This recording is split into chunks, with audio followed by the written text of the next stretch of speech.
Welcome to Verify in Field, the Millwork podcast. Here's Jacob. Welcome back, everybody, to Verify in Field.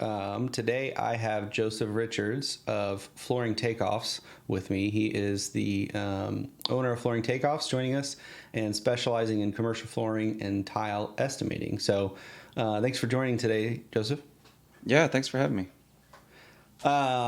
Maybe to get started, would you give a little bit about introducing yourself, giving some of your background and your career journey leading to starting Flooring Takeoffs and where you're at today? Sure. It was quite a journey. So I have no background in construction prior to getting into estimating. I have an English degree. I taught English my first job out of school. Did that for a year. Then I worked at a chemical plant, and then I was a landman for oil and gas. And then I worked at a distribution center for a few years. And then my wife and I moved to Austin, and she was already in construction. She worked for a mechanical contractor, and I just needed a job, right? And that was one of the interviews I went on. Didn't know anything they were talking about. He had to draw out the map of here's the owner, and then it goes to the GC, then it goes to the subs, draw me the flow charts.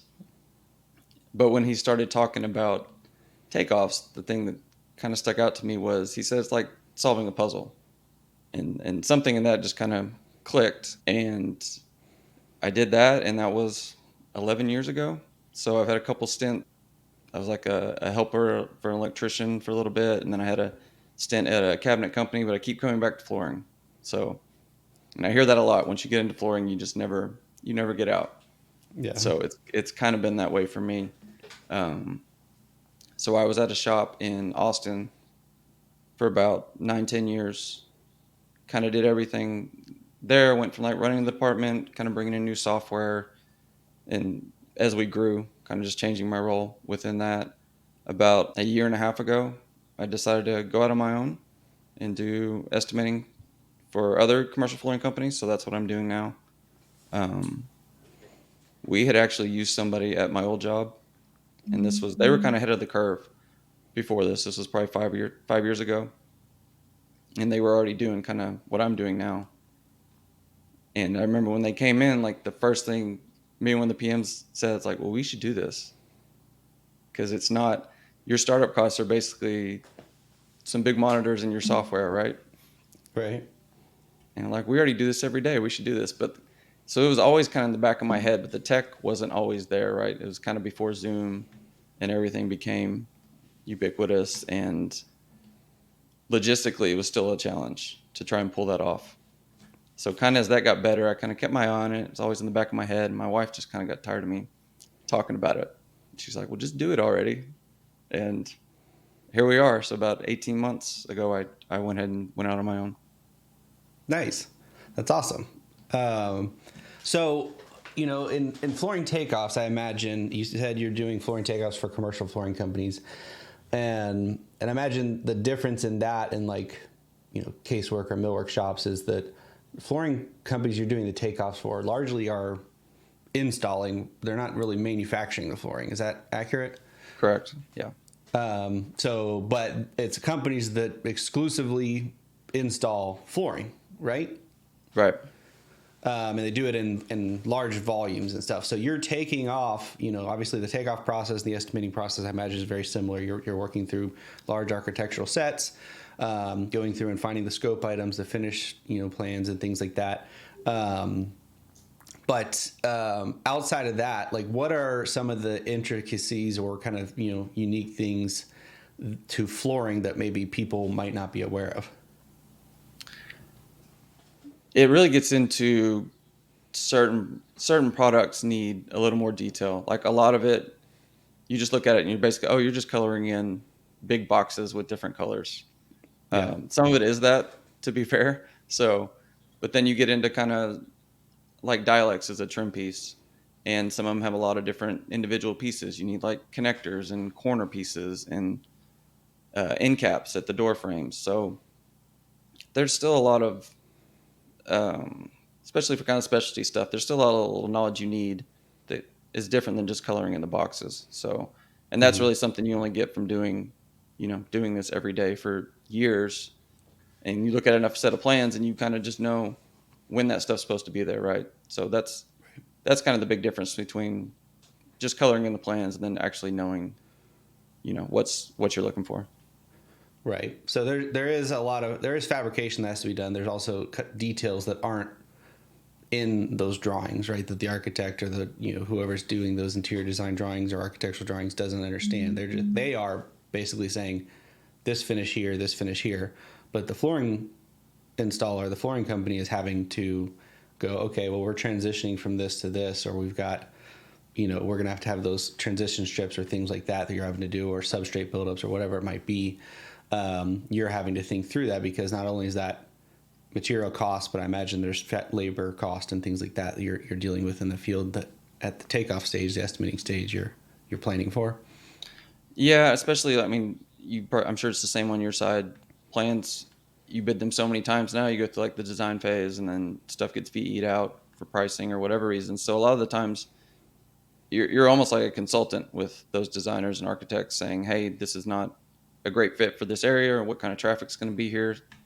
Well, I would recommend something like this, or yeah, we need this kind of trim piece here, not this. So there is a lot more back and forth, it seems, than kind of when I started, 10, 11 years ago. So, you saw an opportunity, you were doing flooring takeoffs for a flooring company, and, it sounded like you kind of felt all along like, hey, I think there's an opportunity here to do this on my own. And your wife kind of pushed you over the edge to like, hey, let's actually do it. Yeah. Can you provide an overview of what services you offer today? Like, what does it look like, the services that you offer? How does that work? And, what is the value add that you provide to your customers ultimately? Sure. So I'm very niche, like in the space. So it's just commercial flooring. I just use one piece of software. So it's different. I'm set up differently that way, that I'm so specialized. The main thing I offer is quantity takeoffs. Pricing in the flooring world is very much relationship based. So I don't know if it's like that across other trades. So as a third party, I'm not going to get you pricing that will win the job. Or if I do, you're probably not winning it for the right reasons. So Yeah, I've had people ask that, and it's just not really a thing unless you're kind of a member of their team with, an email from that company. So it's mainly takeoffs. I have gotten more into, I have a client, I'm kind of working with them on setting up their estimating department and kind of like optimizing their building connected, and, they're looking at bringing on new software. So I'm kind of trending more a little bit that way to more the consulting side too. That's not really my main focus, but just the more people I talk to, a lot of people need help with that kind of stuff. Just the setup, because they're busy doing the work, right? So it's hard to step back and see like the big picture of like, this could be better, but we just don't have the time to look at it or to build that workflow, right? So yeah, I'm kind of starting to see an opportunity there too. Yep. So you mentioned you work with a specialized software that's very niche. I've seen some of your videos. I know you use Bluebeam for looking through the drawings and stuff, but is there another software that you use for the actual takeoffs? So I use Measure Square. That's what I use for everything. It's pretty popular in the flooring space. There's, drywall. It can do a lot of stuff, but I use it for flooring. Okay. So it can do other trades, but I imagine you said drywall and other things. So it's made for, those types of takeoffs. It's made specifically for construction takeoffs of, flat materials, I guess. Yeah. I mean, they have a stone and tile version too, where you can do slabs, and you can, which is pretty neat. It's a whole separate version. So a lot of people do it for like countertops too. Okay. Interesting. It also has that, and it has a residential version, but I just do even in there, I'm very specialized. I'm just using the commercial version for flooring. Yeah. Okay. And so what does a typical customer of yours look like structure wise? I imagine the majority of their staff are field staff, right? They're out there, the ones doing the jobs, right? But is there a gap in that? Like, are a lot of your customers, if they're not hiring you, they're like the owners doing the takeoffs themselves? or like what does that look like? Yes, it's exactly that. So Okay. it's mostly the bottleneck mostly is having enough time to get to all the bids that you want to get out the door. Yeah. So it's really not even so much that they're out in the field, they're just busy running jobs or just trying to do all the other things that comes with being a project manager and estimator. So Yeah. that's the biggest gap. But yeah, if your president or your owner is doing takeoffs and still bidding jobs, then that's not the highest value activity that they can be providing for your company. So Right. that's a bottleneck that, you definitely should address sooner than later. So that's a big piece of what you're helping companies, because I imagine this is very similar to in the millwork field. There's a lot of craftsmen first guys that have grown a business that started with them and a few guys, and they're very much the brains behind the operation. They're the craftsmen first, and then they've kind of built a business almost accidentally that has outgrown them, but they become the bottleneck of that growth. And it's like, it is very relationship based. So a lot of times that owner also has relationships with a lot of their customers. But like you said, it's like if everything has to go through them, both sales, both estimating, both project management, that type of stuff, then there is a ceiling to what they can do. So is that what it's like for you, that you're helping those type of owners that have hit that ceiling say, hey, let me take this piece off and this is going to allow you to win that much more work? Yeah, I mean, the biggest thing I'm offering is just the flexibility, just giving you kind of some breathing room to make those decisions, because a lot of times you're just putting them off, right? So these things are just getting kicked down the road, and maybe you're growing and growing, and you get to a point where you just have to address it, and at that point it's kind of that's not the best position to be in to make a decision for the future of your company in that moment, right? So Yeah. kind of giving them the space to work on those other things while I can handle the takeoffs. Is it common to outsource takeoffs in the flooring industry? Like, are there other service providers that maybe don't specialize like you do, but they say, hey, we can do your takeoffs for you? There's a lot. Getting into this, I ironically underestimated how many companies are doing this. It's a lot of competition. There's a lot of noise. I don't know what your inbox looks like, but I get them every day. I got them when I was on the sub side. I still get them now. And there's a lot of people doing it. There's not a lot of people that are just focused on flooring. That's what I was going to ask. Yeah. For us, it's very similar. Like, there's tons of people offering, so Ductworks, we do provide drafting and design services, and it's been common for many, many years to outsource that. But by and large, it's like kind of these CAD houses that don't specialize or don't have anybody with industry experience, but they have people that can use CAD, and a lot of times have more of an architectural background. And so they're like, yeah, we can do your shop drawings for you, but what they're kind of just regurgitating the architecturals. And so there's not anybody that's really offering any kind of value add as far as quality or expertise. So is that similar to what you're finding? Like, it's basically there's a large pool that's very shallow. Yes. Of people offering these services. Yeah, absolutely. And that was kind of why I went the direction that I did, because if it's just, you can get a takeoff done anywhere, right? If it's just a commodity, then it's just going to be a race to the bottom pricing. And I don't want to be in that race, and I'm never going to win that race, right? So yeah, just being specialized, and kind of like what I referenced earlier, just being able to talk to them and like speak their language to flooring people and have those conversations is just it's not something everyone can offer. So right. You can do the takeoffs and color in the plans and all that, but if they come back with questions or ask you questions or, asking for your opinion, that's kind of where it stops. Right. Yeah. I recently I don't know if you saw this episode, but I recently interviewed Brett Miller from the NWFA. Do your clients, is NWFA, a National Wood Flooring Association, something that you're at all associated with or involved with? Like, that's just the wood flooring side, I imagine, but are those standards anything that, like, when you're taking off a job, you're having to reference? Like, I know in millwork, a lot of jobs say, hey, this needs to be AWI premium, which is kind of our standards organization. Is there something like that within WFA where they're specifying a certain level of quality or finish? That's not typically something I would deal with. That's kind of, they would handle that on the bidding side, and then obviously the prep is up to those specs on the install side. So Okay. not You're so just much on the front providing end. the quantity takeoff, right? Yeah. Okay. What does what you turn over to your clients look like? Like you mentioned that, and this is very much in our industry as well, like the pricing is very unique to each manufacturer and relationship and things like that. And a lot of times that's like something they're not willing to expose anyways. Mm-hmm. But the quantity side of being able to say, hey, here's what is in this job, here's where it is, the finishes, that type of stuff. So you're using Measure Square, I think you said. Like, what are you turning over to? Are your clients also using Measure Square, or are you just giving them an output of that they can, like a report and a PDF?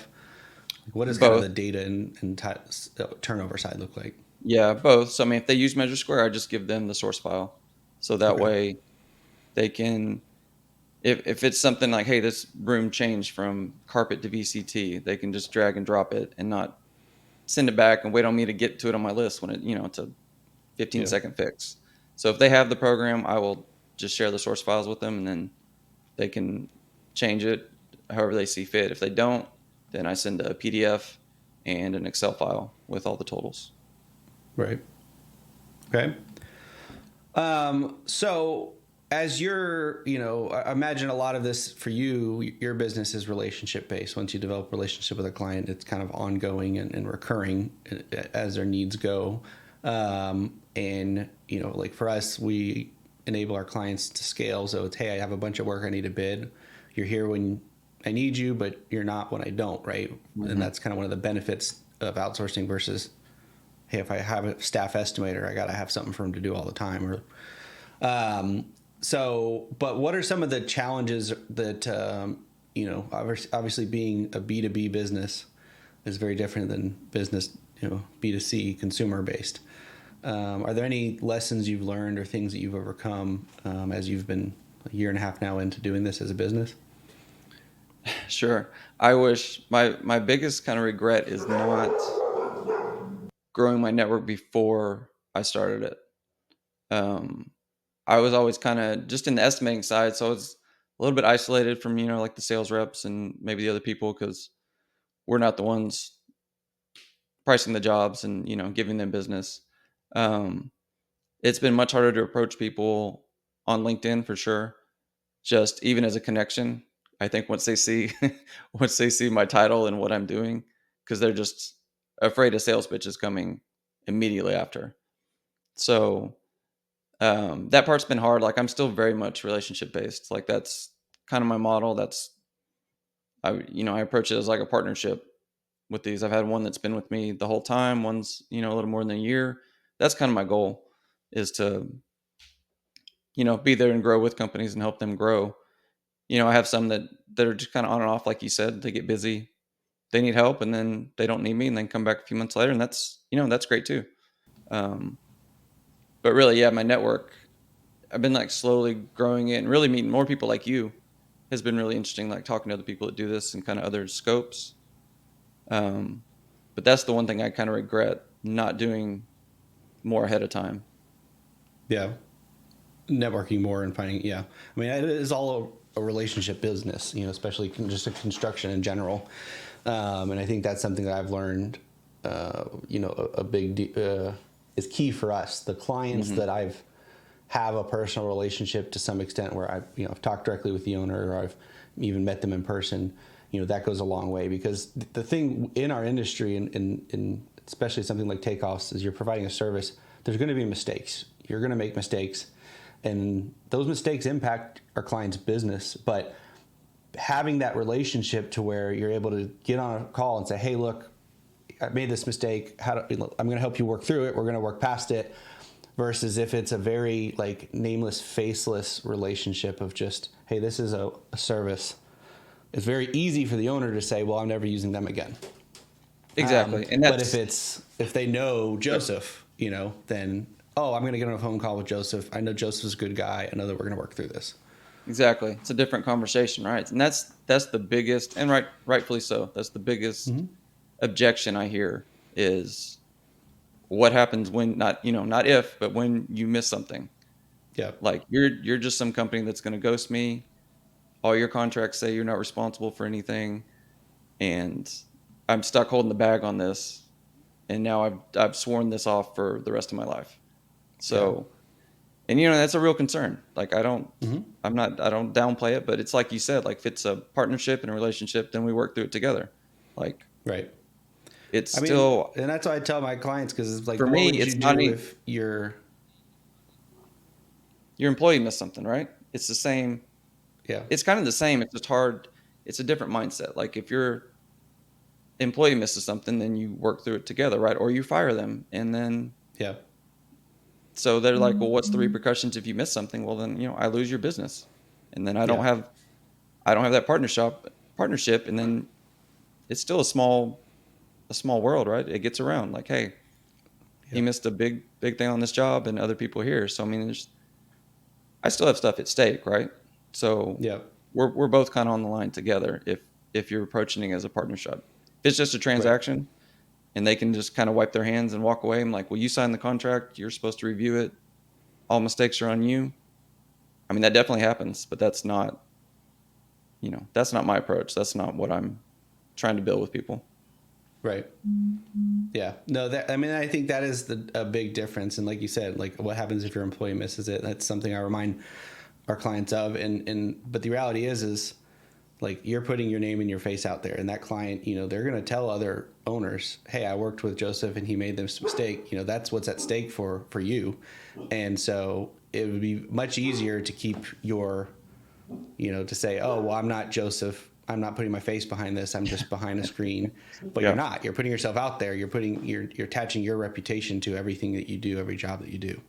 Yeah. I mean, I'm very out there. So it's it's me doing the emails. It's me doing the takeoffs. Like if you call about something, it's going to be me talking to you. So yeah, I mean, I have a lot on the line. It's like there's nowhere for me to hide at this point. I'm out there, like I'm the face of it. I'm doing the work. So yeah, it's my reputation too. So Yeah. So, do you have any advice? Now you've done this for many years, and now you've done this as a service for over a year. What advice do you have for business owners in this industry that are struggling with problems like you've seen? Like, hey, I can't get to all the bids that I want. I know I need more business, but I'm stuck in the business doing the work.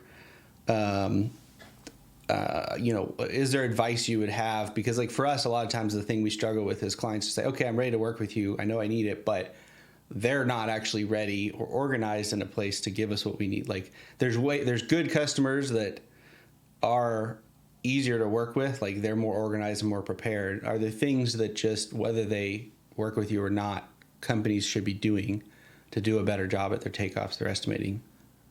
sure, yeah, just training in general. Like you almost have to treat like when you come into this with somebody. I even tell people it's going to take 5 to 10 jobs. Like give me that, and we get used to each other. And it's an onboarding process, whether you are hiring me or you're hiring a client or an employee. And if you don't have kind of that internal documentation for your processes and stuff like that, if you're kind of just, well, here's this person, and they handle all the new hires and they train them, like that's not scalable and that's not flexible enough because you're always dependent on that one person to get you ramped up, right? So I say the more stuff you can document, especially like as you're small and you're growing, that's the time to get all that in place. So that as you bring on new hires, you're not starting from scratch. You're like, hey, we hired them. We kind of should have done this training at this step instead of 3 months down the line. And you can just adjust it as you go. But having that stuff internally is a huge advantage if you're trying to scale. Like that's the biggest thing I see is people are just so kind of scattered between all these different softwares and everything's kind of siloed off that when you bring people on, like the training is kind of, oh, hey, just shadow this person and let us know if you have any questions. And that's just not, I've done that before and I've left those jobs because it's just not, I'm like, what, I'm supposed to sit here for 8 hours a day and watch their computer screen and then interrupt them every 30 minutes to see what they're doing? It's just you're not setting yourself up for success that way. Right. Is there anything, as you've gone from working, in a single business to now servicing many businesses, that you've, like for me, that change, open and continues to open my eyes to how big the industry is. Mm-hmm. In some ways, how big it is, right? How many more companies doing this than I realized there were across the U.S. But then also, in other ways, how small it is, like how so many people know each other and how kind of connected the industry is, right? So many people go from shop to shop. So many owners talk to each other, right? There's kind of like these different tiers of the industry. But like, are there things that you've been exposed to now as you're kind of on the other side that have surprised you or that you've learned? It's really that. Yeah, like a lot of the conversations I have with other people in the space, they're like, well, you don't know so-and-so. And we kind of all, at almost 2 years in, I've kind of met most everyone, even if they're in other trades. And more people, really what's surprised me is more people have been willing to talk to me than haven't been. Because I think we all kind of realize how big this space is. So we're in competition technically, but, just speaking for myself, like it's just me right now. I hope to hire some people in the future, but I don't need 100, 200 companies. I don't need all the companies, right? Right. So there's plenty of space for us to all kind of to grow together. So I've been able to find people kind of that same mindset, which surprised me. I didn't expect that coming in. Right. I expected it to be a little more cutthroat, and some people are like that, but I found enough that aren't. That it's nice. It's nice to have that dialogue. Just being, because I'm like literally on my own. It's just me doing this. So having someone to bounce stuff off of or ask advice from. Some people can do this a lot longer than I have. That's really surprising. Yeah. What have you seen over your years in the flooring industry evolve or change, over the last decade plus? I mean, the remote has been a huge change. Like when I was in office for years, and really we went remote before anyone else I knew. We had, I moved from Austin to East Texas, where I am now, and went remote. And then we started hiring people everywhere. We hired some in Canada. I mean, this was probably 4 or 5 years ago. Mm-hmm. And then we had a fully remote estimating department, pre-COVID and everything. So that was really unusual at the time. And that's, I talked to more people that are set up like that now, where employees are spread around the country. Yeah. So that's been a big, especially for construction, right? They're a little slower to adopt some of that stuff, but it's definitely becoming more normal. Is it a largely regional based industry? Because I find that it's particularly in the U.S., right? Landmass wise, we're large and we're very distributed. And I think it's interesting because in millwork, a lot of people don't address this directly. They say like, oh, we can kind of do work anywhere, right? But in reality, they mostly operate in like a metropolitan area. Like a lot of their work seems to be regionally focused, which makes sense logistics wise, right? You're physically manufacturing the product somewhere. You're physically installing it at the job site somewhere. Is that what you see with certain commercial flooring companies, is that they operate in Texas or DFW area or something like that? Yeah, you're kind of confined by your geography for that, because the hardest part when you switch markets is finding labor to do the install, because otherwise you're putting travel in your bid that nobody else is, and you're not going to win any jobs. So for even in Texas, like you can kind of going from Austin to Dallas is a huge undertaking. Like just from metro to metro, even here in Texas, it's hard. You almost need satellite offices in those bigger cities to kind of build relationships and have labor ready. But you have to build that infrastructure before you go in there bidding jobs. Commit to the job. Yeah, exactly. So also you know your labor rates. Exactly. It's so variable from just on location. But I will say, like the cabinet company I worked with, they did stuff all over the country. They manufactured everything here, and then they would just drive their labor to wherever the job was. Yeah. Which I don't know how It's unusual that crazy. is, but that's what they did. It happens a lot, you know. I mean, I think cabinet shops. That's why, like, but it's something I find interesting that more from a marketing perspective that more companies don't like. They're not forthcoming with that or trying to use that to their advantage. Like, hey, you know, we are the premier option in this region. Like, we're going to Right. be better than anybody, and using that to differentiate themselves. Yeah, I mean, I see larger companies have kind of like satellite offices or multiple offices. You just have to, like, logistically, and then just really, you're only going to travel for a decent sized job, right? You're not going to go to a different city for a couple offices. So just the materials, like you have to work out material storage and transport to get them over there instead of sending them to your warehouse at your normal office. I mean, just logistically, there's so much you have to set up ahead of time before you can kind of move into other markets and be successful. Right. Yeah. Well, I like to ask every guest a couple questions about the industry that looking forward and looking back. So interested to get your thoughts on this, unique to what you do. So are there any innovations, or what innovations or technology do you believe are going to impact the industry in the next, 5 years or decade? I mean, I hate to say it because everyone talks about it, but the AI stuff, I don't know what the timeline is. Like it's for me, I've tried out all of them that are in my space. Like they're not usable on anything side budgets right now, like very rough budgets. Um, I don't know what the timeline is, but I mean, it's coming at some point that it's going to take care of a lot of this lower level stuff, which is great. Like I don't want to spend my days clicking around tracing blueprints, right? That's not where the value is. I mean, that's a labor issue, right? That's not a skilled.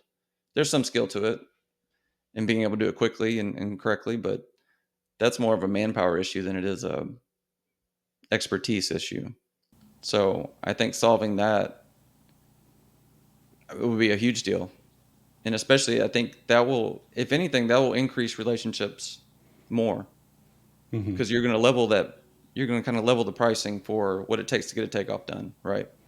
If that's Yep. all kind of standardized at some point, then you're really going to go with who you trust. Like if the price is the same and you can choose who you want to work with, you're going to work with the person you know or who you trust. So Yep. that's kind of what I bet on now. Like I don't know, I don't know what that timeline looks like, but I think that's what I'm keeping my eye on. So I'm watching them all because I want to know what they can do and when it's coming. But that's probably going to be the biggest shakeup. But I say that, and there's companies that a lot of them still do it manually. They don't even use flooring software. I tell my wife, like, say AI gets to where it's usable, there's still going to be plenty of places that are just not going to do it, and they're still going to get work because they know enough people to keep Yep. working with the same GCs for forever. So it'll be great to know, but yeah, I mean, I think there's still going to be plenty of people for me to work with to make this viable. So Yeah, I think there's a huge opportunities, particularly in just construction takeoffs for AI. I know there's a company that called Toggle.ai. Total. Mm-hmm. Toggle, yeah, that is doing just that. They're a startup that's making software to utilize AI, and I think that also in general with AI, people look at it and say like, oh well, how is this tool going to replace a person? And it's not. It's just like any other tool. It's the people that learn this new tool and how to leverage it are the ones that are going to win, basically. And I see that as something, for example, if a tool like Toggle or something else will come along, but just like you use Measure Square, it'll be that tool that you become an expert in, and clients are able to leverage your knowledge of it to be able to get better, more results faster, and I think that all of us in the construction space have to do the same thing. What's crazy to me is that across construction, architects and GCs are making smart data, Revit, BIM, CAD, right? Has data behind it. They're making it dumb, turning it into PDFs,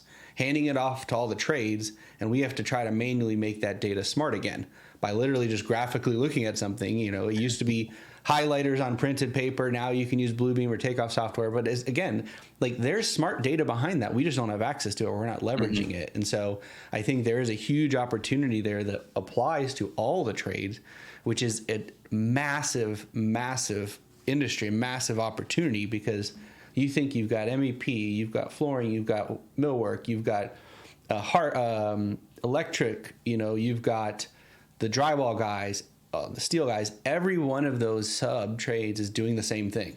We're getting PDFs issued to us, and then we're having to go through and it's not even like, this is what drove me crazy when I first got into millwork. I'm like, okay, so you're telling me the architect knows what they need, but they're not telling us. They're just saying, or the GC is saying, we hope you catch everything, but if you don't, you still own it. Yeah. And it's like, just tell me what everything is. Like, you have that information. And why do we do this, like, guessing game? I mean, it's like doing taxes. Like, I have to hope that I do my taxes right, that you don't penalize me. It's the same thing in construction, right? So I think there's a huge opportunity there if AI can level the playing field. And it, like you said, it's no longer who caught everything. We know that everybody caught everything, and I don't have to worry about that. So now it's just, okay, who's going to have the best service, the best quality, the best schedule? We know everybody has the same scope, and we know that it's accurate. And we have more data from it that we can kind of everybody get out. Like, if I know that we have that, then I can spit out, okay, the room schedule automatically, the what's in each room, and like you can spend your time analyzing the data versus counting it. Exactly. Yeah, and I mean it's so I talked to another guy. He runs Work Order. It's another AI, and he emphasizes, like, hey, this is going to be a co-pilot, not an autopilot situation. Yep. Yeah. Because you're still going back and double checking it. It's still, like, for flooring specifically, it's just not going to pick up everything that you need. Like roll goods, it can't do anything with roll goods.